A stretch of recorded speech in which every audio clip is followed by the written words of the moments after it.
지난 금요일 날 뉴스 속보가 하나 뜬 게 있는데요. 아베 신조라고 하는 전 일본의 총리가 자민당 선거 유세를 하는 도중에 총격을 받아서 사망하게 되었다고 하는 안타까운 속보였습니다. 전직 해상자유대 장교 출신인 야마가미 데스야라고 하는 사람이 쓴 총알을 맞고 죽게 되었던 일이죠. 아베 신조라고 하면 우리나라 사람들에게는 그리 달가운 이름은 아니지만 이렇게 비참하게 총격을 받아서 죽게 된다고 하는 것은 정말 안타까운 일이라고 말할 수 있고 참 슬픈 일이라고 할 수가 있겠습니다. 확실한 정보인지는 모르겠지만 이번에 범인이 사용한 그 무기는 3D 프린터로 자체 제작한 무기라고 합니다. 일본은 우리나라와 마찬가지로 총기 사용이 엄격하게 규제되고 있는 나라이기 때문에 총기를 소유하는 것이 쉽지 않은 것인데요. 3D 프린터라고 하는 최첨단 기술을 사용해서 총을 만들었다고 하는 것입니다. 아마 이 3D 프린터를 최초로 개발한 사람은 자신이 개발한 이 3D 프린터가 이런 일에 사용될 거라고 예상이나 했을까요? 아마도 그 프린터를 개발한 사람은 인류의 행복과 발전을 위해서 이것을 만들었는데 사악한 사람은 그것을 사람을 죽이는 살상무기를 만드는 일에 악용하고 만 것이죠. 3D 프린터가 아니라 그냥 자체 제작했다고 할지라도 역시 마찬가지일 겁니다. 그가 가지고 있는 여러 가지 재능들이 있었을 텐데 그 재능을 선한 일, 좋은 일에 사용한 것이 아니라 사람을 살해하는 그런 악한 일에 사용했다고 하는 것이 너무나도 안타까운 일일 것입니다. 그런데 하나님께서 우리들을 창조하신 것도 역시 마찬가지입니다. 하나님께서 우리 인류를 만드신 것은 무슨 뜻을 가지고 만드셨겠습니까? 하나님의 뜻에 따라서 선하고 의롭게 살라고 만들어 주신 것입니다. 하나님의 뜻에 따라 이 세상을 다스리라고 만들어 주신 것이라고 할 수가 있겠습니다.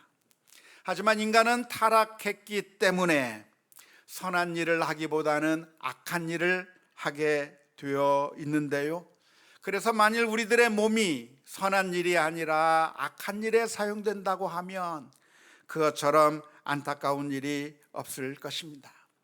총격범이 그 자리에서 체포되어서 이제는 법의 심판을 받을 수밖에 없는 것처럼 만일 우리들도 우리들의 몸이 선한 일이 아니라 악한 일에 사용된다면 우리들의 몸이 의의 병기가 아니라 죄악의 병기로 사용된다고 하면 결국에는 우리들도 하나님의 심판대 앞에 설 수밖에 없다고 하는 사실을 기억해야 할 것입니다. 오늘 로마서 6장의 말씀을 읽었는데요. 로마서 6장 12절 13절 말씀에서는 이렇게 우리들을 향해서 권면하고 있습니다. 그러므로 너희는 죄가 너희 죽을 몸을 지배하지 못하게 하여 몸의 사욕에 순종하지 말고 또한 너희 지체를 불의의 무기로 죄에게 내주지 말고 오직 너희 자신을 죽은 자 가운데서 다시 살아난 자 같이 하나님께 드리며 너희 지체를 의의 무기로 하나님께 드리라 말씀하고 계십니다. 이 말씀을 요약하면 뭐라고 요약할 수가 있겠습니까? 우리들의 몸을 불의의 무기로 사용하지 말고 어떤 무기로 사용해라? 의의 무기로 사용해라 라고 하는 것이 오늘 본문의 말씀입니다. 우리들의 몸을 불의의 무기가 아니라 의의 무기로 사용하라고 이렇게 권고하시는 것은 그가 그 권고의 전제가 있습니다. 그 전제가 무엇일까요? 그것은 우리의 몸은 어떻게 사용하느냐에 따라 불의의 무기로 사용될 수도 있고 의의 무기로 사용될 수 있다고 하는 전제입니다. 우리들의 지체, 우리들의 몸, 우리들의 지체를 구성하는 것이 무엇이 있을까요?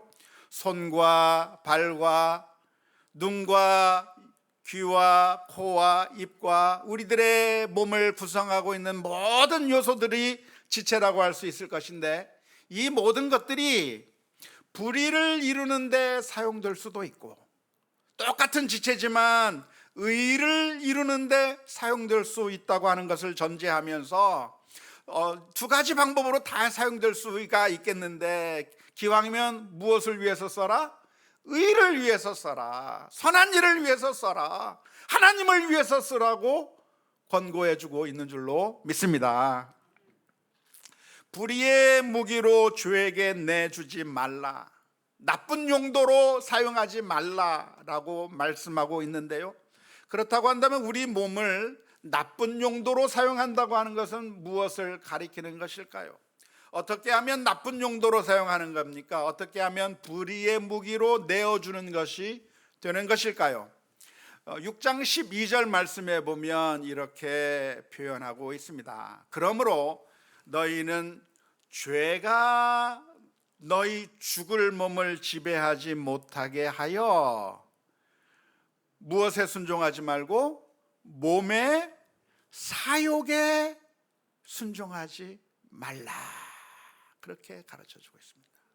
다시 말하자면 우리 몸에 사욕이 있는데요, 우리 사욕이라고 번역된 것을 다른 말로 표현하면 정욕, 욕망, 욕구, 이런 걸로 다른 말로 표현할 수가 있겠습니다.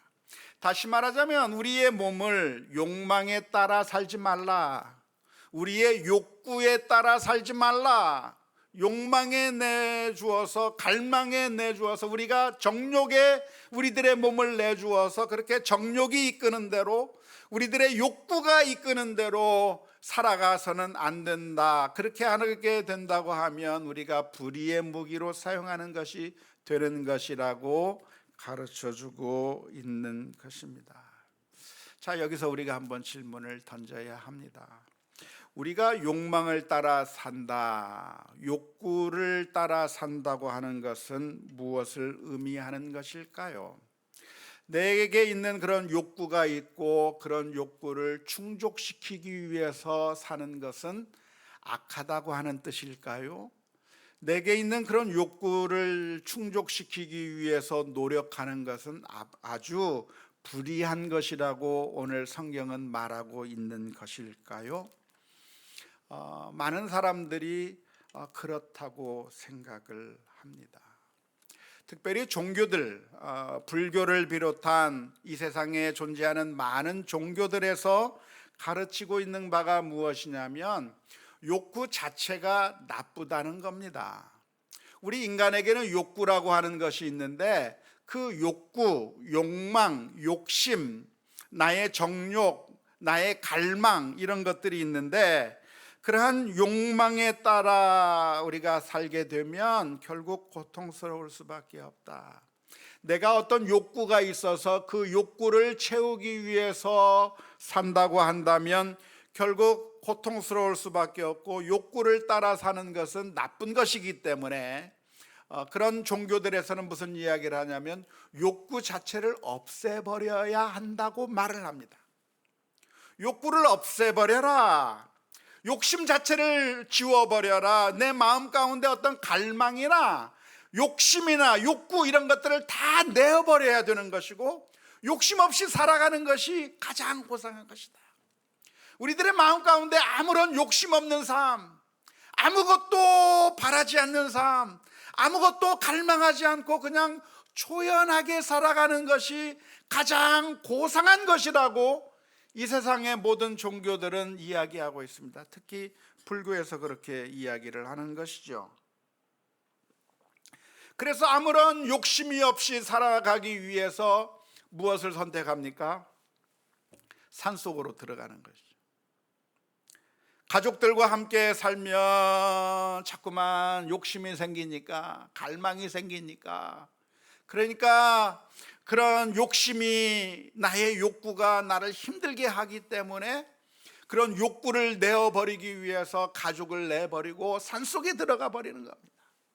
이 사회생활을 하면서 돈을 벌려고 하고 내가 높아지려고 하고 그런 생활을 하다 보면 자꾸만 내가 힘들어지니까 내 마음의 편안함을 위해서, 내 마음의 안정감을 누리기 위해서 이 사회생활을 다 포기해버리고 어디로 가요?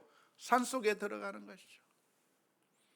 산속에 들어가서 그저 소식을 하면서 욕심 부리지 않으면서 자연을 벗삼아 그저 여유 있는 삶을 살면서 나긋하게 그저 자연을 즐기면서 그렇게 사는 것이, 그렇게 욕심 없이 살아가는 것이 가장 고상한 일이라고 가르쳐 주는 것이, 그게 불교식 영성이고 다른 모든 종교들의 영성이라고 할 수가 있겠습니다.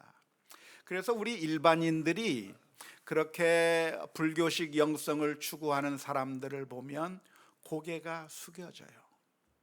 왜냐하면 우리들은 이 세상에서 좀 더 많이 갖기 위해서 아웅다웅거리고 있고, 우리는 좀 더 명예를 얻기 위해서, 사람들의 인정을 받기 위해서 그렇게 싸우고 있고, 내가 더 많이 가지기 위해서 분투하고 있는데, 그런데 이런 종교를 가진 사람들은 저 산속에 들어가서 다 욕심을 내버리는 삶을 살고 있는 겁니다.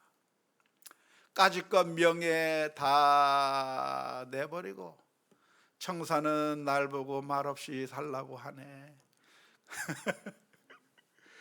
그냥 자연을 벗삼아서 욕심 없이, 아무런 그런 욕망이 없이, 욕구 없이 그렇게 살아가는 그런 수도승들을 보게 되면 많은 사람들이 감동을 하게 되는 것이죠. 뿐만 아니라 어떤 수도승이 자신이 가지고 있는 모든 재물을 다 버리고, 재물을 다 버리고 오로지 가진 것이라고 하는 것은 그저 옷 한 벌과 바람과 그리고 조금 안에 먹을 것만 있으면 만족해 하면서 무소유의 삶을 산다고 하면 모두가 다 그 앞에서 신선한 충격을 받고 정말 대단한 분이다라고 하면서 존경하는 그런 모습을 보이게 됩니다. 그런데 거기까지예요.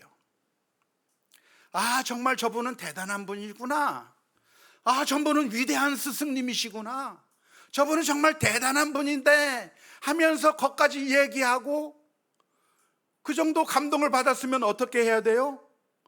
나도 그렇게 살아야지가 돼야 되는데 그냥 대단한 분이네 하고 끝나는 게 보통 사람들의 생활이죠. 그런 분들을 보면서 정말 존경스럽다고 말을 하기는 하지만, 그러나 내가 그렇게 살고 싶지는 않은 것입니다. 그게 보통 사람들의 마음인 것이죠. 예전에 제가 미국에서 목회회 할 때였습니다. 우리 교인의 집을 신방을 한번 했었는데요, 그 남편은 교회를 다니지 않은 분이었고 오히려 불교에 심취한 분이었습니다. 그래서 그 집에 가서 신방도 하고 그분과 대화도 하는데, 그 집에 책꽂이에 책이 한 권 꽂혀져 있었습니다. 무슨 책인가 했더니 법정 스님의 무소유라고 하는 책이었어요. 그래서 자연스럽게 눈길이 가서 이 책을 읽어보셨냐고 물어보고 내용에 대해서 물어봤더니 그 남편분께서 책에 대해서 침이 마르도록 그 책을 칭찬하기 시작했습니다. 이 법정 스님이라고 하는 분이 얼마나 대단한 분인지 모른다고 하면서 무소유로 살아가는 것이 행복이라고 말하고 그렇게 입이 침이 마르도록 칭찬을 하는 그 모습을 보았는데요, 그분이 어떤 분이냐면 필라델피아에서 아주 큰 사업을 이룬 분이었어요. 그리고 들리는 소문이 그렇게 꼭 덕스럽지 못한 방식으로 사업을 해서 좀 비난도 받고 하던 분이었는데, 그분은 전혀 자신의 생활을 포기할 마음이 없으면서 계속 그 책에 대해서 칭찬하는 그 모습을 보면서 이거 좀 미스테리다. 도대체 이 책을 왜 칭찬하고 있을까? 그렇게 생각한 적이 있습니다. 많은 사람들이 그 길을 가지도 않을 뿐만 아니라 소수의 사람들이 그 길을 가기는 가지만 성공하지 못하는 거죠. 무소유의 길을 가겠다고 말하고 욕심을 버리겠다고 하는 그 길로 가고, 그래서 열심히 수련하고 있는데 그렇게 해서 욕심을 버릴 수 있느냐면 버리지도 못하는 것이 우리들의 문제인 것이죠. 오히려 더 많은 것을 가져야만 무소유가 가능하다고 하는 그런 궤변을 늘어놓기도 하거나, 때로는 그런 사람들끼리 모인 곳에서 여러 가지 권리, 여러 가지 그 권력 문제로 서로 싸우는 이야기들이 뉴스에 나오는 것을 보면서 안타까운 마음을 금할 수가 없는 것입니다. 오늘 성경 말씀에서 우리가 그 불의의 병기로 사용되는 것, 불의의 무기로 사용되는 것은 무엇인가? 우리의 욕심을 따라 사는 것, 우리의 욕구를 따라 사는 것이, 그것이 바로 불의의 병기로, 불의의 무기로 사용되는 것이라고 말씀하고 있는데, 그러니까 우리 크리스찬들도 불교도나 다른 종교에서 말하고 있는 것처럼 우리의 욕심을 완전히 버리는 수련을 하는 것이 옳다고 말씀드리는 것일까요? 사실은 그렇지 않습니다. 인간에게는 욕구라고 하는 것이 있는데, 그 욕구는 나쁜 것이 아니라 사실은 자연스러운 것이죠. 배가 고프면 무엇인가를 먹고 싶고, 그리고 졸리면 자고 싶고, 힘들면 쉬고 싶고 하는 것은 자연스러운 욕구라고 말할 수가 있습니다. 욕구 이론하면 아마 들어보셨을 거라고 생각하는데요, 매슬로우라고 하는 그런 학자가 쓴 욕구의 5대 욕구 이론이 있습니다. 한번 도표를 한번 봤으면 좋겠는데요, 사람들에게는 여러 가지 욕구가 있는데 생리적인 욕구부터 시작해서 안전 욕구, 소속과 애정의 욕구, 존중의 욕구, 자아실현의 욕구까지 다양한 단계의 욕구들이 있다고 하는 겁니다. 식욕이라든가 배설과 성욕의 욕구로부터 시작해서 더 나은 인간이 되고자 하는 그런 욕구에 이르기까지 하위 욕구에서부터 상위 욕구까지 있는 것인데, 생리적인 욕구가 채워지면 그것으로 만족하지 않고 안전에 대한 욕구가 생기게 되고, 안전이 보장이 되면 그 다음에는 소속과 애정의 욕구, 사람들로부터 사랑받고 싶은 욕구들이 있고, 더 나아가서 존중받고 싶은 욕구, 인정받고 존경받고 싶은 그런 욕구, 더 나아가서는 자기 자신을 실현시키고자 하는 그런 욕구가 있다고 하는 그런 이론이 매슬로우의 5대 욕구 이론이라고 합니다. 아마 잘 들어보셨을 겁니다. 이게 전통적인 것이기 때문에 그렇습니다. 제 개인적인 생각으로는 저는 이 부분에서 연구한 학자는 아니기 때문에 잘 모르지만 개인적인 생각은 그래요. 이 인간에게 이런 여러 가지 욕구들이 하위와 상위로 나누는 것은 별로 바른 관점은 아니겠다 싶어요. 왜냐하면 사람에게 이 모든 욕구가 동시에 한꺼번에 존재하는 것이지, 하위 욕구 따로 있고 상위 욕구 따로 있고 이것이 채워져야 그 다음에 욕구도 가는 것이 아니라, 하위 욕구도 필요한 반면에, 이래 생리적인 욕구도 필요한 반면에 인정받고자 하는 욕구도 있고, 다양한 욕구들이 우리 사람의 마음 가운데 자연스럽게 있는 것이 정상인 것이고, 그 욕구가 있는 것을 채우기 위해서, 욕구를 충족시키기 위해서 노력하는 것은 나쁜 것이 아니라 사실은 정상적인 것이라고 말할 수가 있는 것이죠. 그런데 이 욕구를 채우는 것이 문제가 될 때가 있습니다. 언제가 문제가 되나요? 그것은 잘못된 방법으로, 하나님의 법칙에서 벗어난 방법으로 욕구를 채우려고 할 때 잘못되는 것입니다. 나쁘게 되는 것이죠. 예를 들자면, 우리가 배고픔을 느끼고 허기를 느껴서, 그래서 무엇인가를 먹고 싶은 욕구가 생기고, 그래서 점심을 먹는다고 하면 그게 나쁜 일인가요?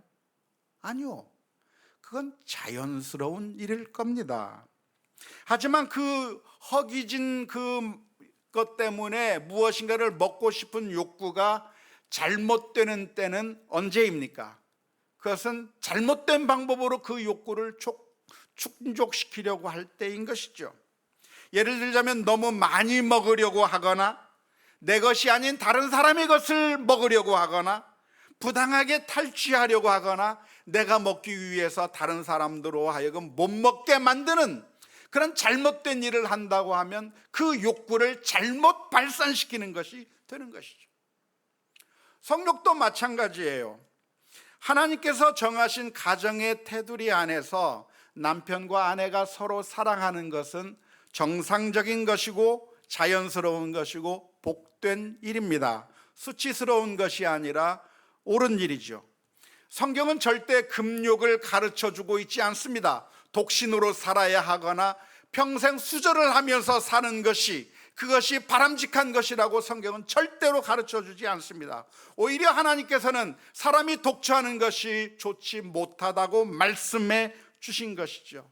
하지만 어디서 문제가 됩니까? 나의 이런 욕구를 충족시키기 위해서 돈으로 매수하거나 부부간의 테두리를 벗어나거나 잘못된 정욕을 이렇게 발산하는 것은 잘못된 것이 되는 것이죠.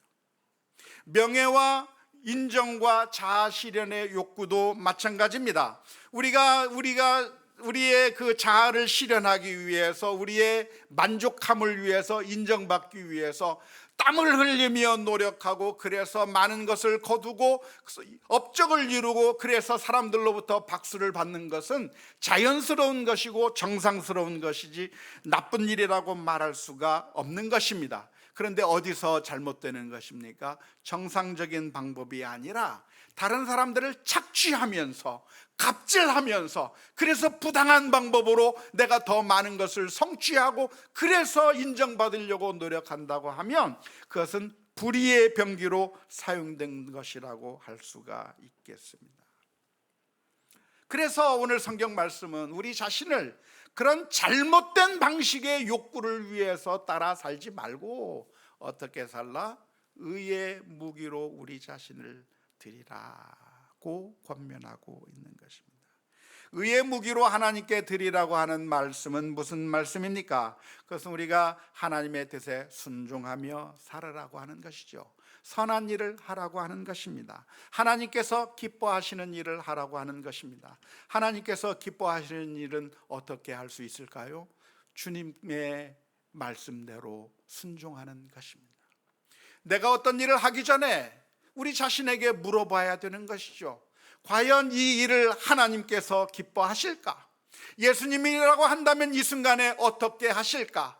이 일을 주님께서 기뻐하실까 질문해야 되는 것입니다. 그래서 주님 앞에 나아가 엎드려야 되는 것이죠.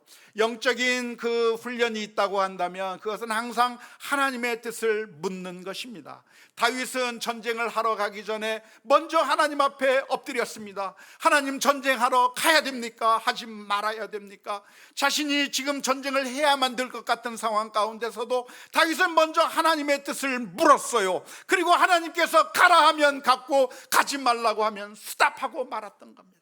성전을 세우려고 하는 그런 욕심이 있었는데 그 성전을 세울까요? 물어봤을 때 하나님께서 세우지 말라고 했을 때 멈춰버린 거예요. 왜? 내 뜻이 아니라 하나님의 뜻대로 순종하는 그것이 바로 믿음의 길이요 의의 무기로 사용되는 것이기 때문에 그렇습니다. 우리들의 몸이 의의 무기나 불의의 무기로 사용될 수 있다고 하는 이야기는 그 중간지대가 없다고 하는 것을 의미합니다. 우리는 흔히 생각하기를 내가 의의 무기로 사용되지 않으면 그냥 아무데도 사용되지 않을 거라고 생각하는 경향이 많이 있는데요, 그렇지 않습니다. 우리들의 마음의 왕좌에 누가 앉느냐? 우리들의 마음의 왕좌에는 누군가는 앉게 되어 있습니다. 주님을 나의 마음에 모시면 사탄이 앉지 못하는 것이고, 사탄이 우리들의 마음에 앉아버리면 주님이 앉을 수가 없는 것이며, 우리들의 마음이 빈 마음으로 비어있는 상태가 될 수가 없는 것이죠. 마치 컵에 물을 채우면 무엇이 들어있습니까? 물이 들어있는 것이죠. 그런데 그 물을 비우면 어떻게 되나요? 아무것도 안 들어있는 것인가요? 물을 비우는 그 순간에 무엇이 들어옵니까? 공기가 들어와 차지하고 있는 거예요. 우리들의 마음 가운데 주님이 떠나버리면, 우리들의 마음에 주님을 모시지 않으면 비어있는 것이 아니라 사탄이 우리들의 마음을 장악할 수밖에 없는 것이고 불의의 무기로 사용될 수밖에 없기 때문에 우리는 늘 주님의 뜻에 따라 순종하는 그런 의의 무기로 사용될 수 있기를 위해서 기도하며 나아가야 될 줄로 믿습니다. 어떻게 기도해야 될까요? 주님, 우리들의 눈에 파수꾼을 세워 주옵소서. 우리가 보는 눈이 불의의 무기가 아니라 의의 무기가 되게 하여 주옵소서. 내가 바라보는 것이 부정적인 것 바라보지 않게 해주시고, 남의 잘못을 바라보지 않게 해주시고, 나쁜 것 바라보지 않게 해주시고, 사람을 볼 때 이 눈이 선한 것을 보게 해 주옵소서. 장점을 보게 해주시고 긍정적인 것을 보게 해 주옵소서. 기도하며 나아가야 될 줄로 믿습니다. 우리의 손을 위해서 기도한다고 한다면 주님, 파수꾼을 우리들의 손에 세워주셔서 이 손으로 탐욕적이고 악한 일을 하는데 사용되지 않게 하시고 선한 일, 다른 사람을 도와주는 일, 연약한 자들에게 도움을 주는 일, 주님께서 원하시는 선하고 좋은 일을 할 수 있도록 주님, 저희들의 손을 사용하여 주옵소서. 기도해야 될 줄로 믿습니다. 우리들의 발을 위해서 기도한다고 한다면 우리들의 발이 죄악의 길로 달려가는 것이 아니라 선하고 의로운 길로 달려가게 해 주옵소서. 우리들의 귀가 불평의 소리, 나쁜 소리를 듣는 것이 아니라 정말 선하고 좋은 소리를 들을 수 있게 하여 주옵소서. 우리들의 입이 사용될 때 어떻게 사용돼야 돼요? 불평하고 비난하고 욕하는 데 사용되는 것이 아니라 칭찬하고 격려하고 감사하고 하나님을 찬양하는 입이 되게 하여 주옵소서. 기도해야 될 줄로 믿습니다. 그래서 매 순간순간마다 우리가 행동할 때마다 한번 멈추어 서서 이것을 정말 하나님께서 기뻐하실까 생각하셔야 돼요. 내가 이 말을 하면 주님께서 기뻐하실까를 생각하셔야 돼요. 이것이 감사의 말인가, 불평의 말인가, 원망의 말인가, 격려하는 말인가, 사람들을 무너뜨리는 말인가, 세우는 말인가. 우리들의 입술에 파수꾼을 세워달라고 기도하면서 주님 앞에 나아가는 우리 모두가 다 되어야 될 줄로 믿습니다. 왜 우리는 그렇게 해야 됩니까? 왜냐하면 예수 그리스도의 은혜 아래 있는 사람들이기 때문에 그렇습니다. 로마서 6장 14절 말씀에 이렇게 기록합니다. 죄가 너희를 주장하지 못하리니 이는 너희가 법 아래 있지 아니하고 은혜 아래 있습니다. 우리들은 어디에 있어요? 은혜 아래 있습니다. 예수님께서 저와 여러분들을 위해서 십자가를 지셨고 그 십자가의 보혈의 피로 인해서 우리들의 죄를 다 씻겨주심으로 말미암아 이제는 주님의 그 은혜 가운데 그 은혜 아래 있는 자가 되었고 우리들의 마음 가운데 예수님을 우리의 왕으로 모셨기 때문에 우리는 악한 길이 아니라 이제는 선하고 의로운 의의 무기로 사용될 수 있기 위해서 날마다 기도하며 나아가는 우리 모두가 다 될 수 있기를 주님의 이름으로 축원합니다. 예전에 제가 미국에서 있었던 일인데요, 운전을 하고 가다가 제가 운전을 잘 못한 것은 아닌데 제 운전이 좀 거슬렸던 사람이 있었나 봐요. 그래서 제가 우체국 앞에 차를 세워놓고 우체국에 들어가려고 하는데 다른 차가 제 뒤에 딱 서더니만 내려서 제 차를 어떤 백인 그 젊은 아이가 하나 내리더니만 제 차를 발로 팡 차고 그리고 가버리는 거예요. 그 모습을 보고 제가 기분이 좋았을까요? 나빴을까요? 기분이 되게 나빴어요. 그래서 그 순간에 제가 뭘 한 줄 압니까? 이 차 번호판이 뭔가 하고 번호판을 외기 시작했어요. 왜 외기 시작했을까요? 복수를 언제 해야 되겠다. 저 번호판 분명히 우리 동네 차량일 텐데 저 번호판을 보면 밤중에 가서 타이어 판거를 빵 내버려야지 하는 그런 마음이 쑥 솟아올라서 번호판을 열심히 외다가 그러다가 멈췄어요. 그건 하나님께서 기뻐하실 일이 아니더라고요.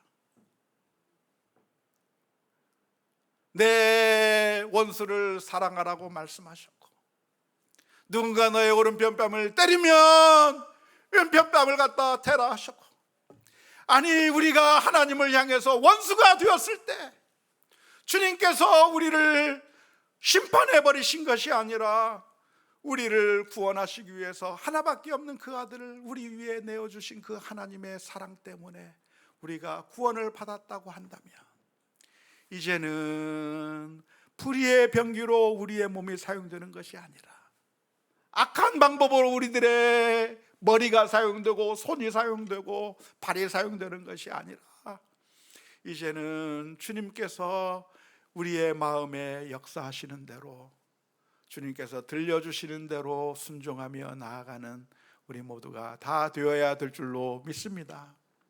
우리는 그런데 그렇게 하기가 너무나도 힘들어요. 예배 시간에는, 설교 들을 때에는 주님의 말씀을 듣는 것 같다가도 조금만 지나면 언제 들었나는 듯이 우리는 늘 잊어버리고, 나에게 조금만 서운하게 해도, 나에게 조금만 나쁘게 해도 내 마음을 콱 닫아버리고 절대로 아는 척하지 않고 원수처럼 지내버리고 악을 행하는 불의의 무기로 내 마음과 내 손과 내 발을 사용할 게 아니라 예수 그리스도의 십자가를 바라보며 주님의 뜻에 따라 우리의 몸이 의의 무기로 사용되기를 소원합니다. 기도하며 나아가는 우리 모두가 다 될 수 있기를 주님의 이름으로 축원합니다. 우리 함께 같이